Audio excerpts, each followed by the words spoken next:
മാണി വിഭാഗം കേരള കോൺഗ്രസ് ആണ് കോട്ടയം ജില്ലയിലെ പ്രധാന രാഷ്ട്രീയ ശക്തി എന്ന് പറയുന്നതിൽ ഒരു കാര്യവുമില്ല. അത് കോൺഗ്രസ് തന്നെയാണ്.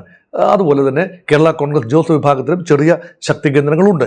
അതുകൊണ്ട് കോൺഗ്രസ് ഇപ്പോൾ മനസ്സിലാക്കുന്നു, കേരള കോൺഗ്രസ് കടന്നു വരികയാണെങ്കിൽ കോൺഗ്രസ് പാർട്ടിയുടെ നേതാക്കൾ പലരും കുപ്പായം തയ്ച്ചിരിപ്പുണ്ട്.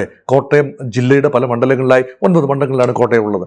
അവിടെ 3-4 ഇടങ്ങളിൽ കോൺഗ്രസ് സ്ഥാനാർത്ഥികൾ വിജയം പ്രതീക്ഷിക്കുന്നതുമുണ്ട്. അതുകൊണ്ട് കേരള കോൺഗ്രസ് ജോസഫിനും അവിടെ സീറ്റ് കൊടുക്കേണ്ടതുണ്ടല്ലോ. അതുകൊണ്ട് യഥാർത്ഥത്തിൽ കേരള കോൺഗ്രസ് ജോസഫിന് ഒരു വിന്നബിലിറ്റി ഉണ്ട് എന്ന് UDF മനസ്സിലാക്കുന്നു.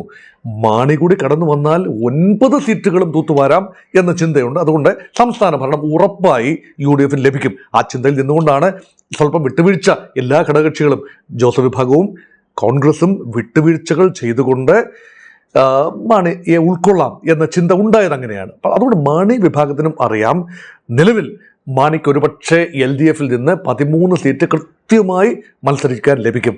പക്ഷേ കൃത്യമായി വിജയിച്ചു വരാം എന്ന് കരുതുന്ന ഒരൊറ്റ സീറ്റില്ല എന്നോർക്കണം.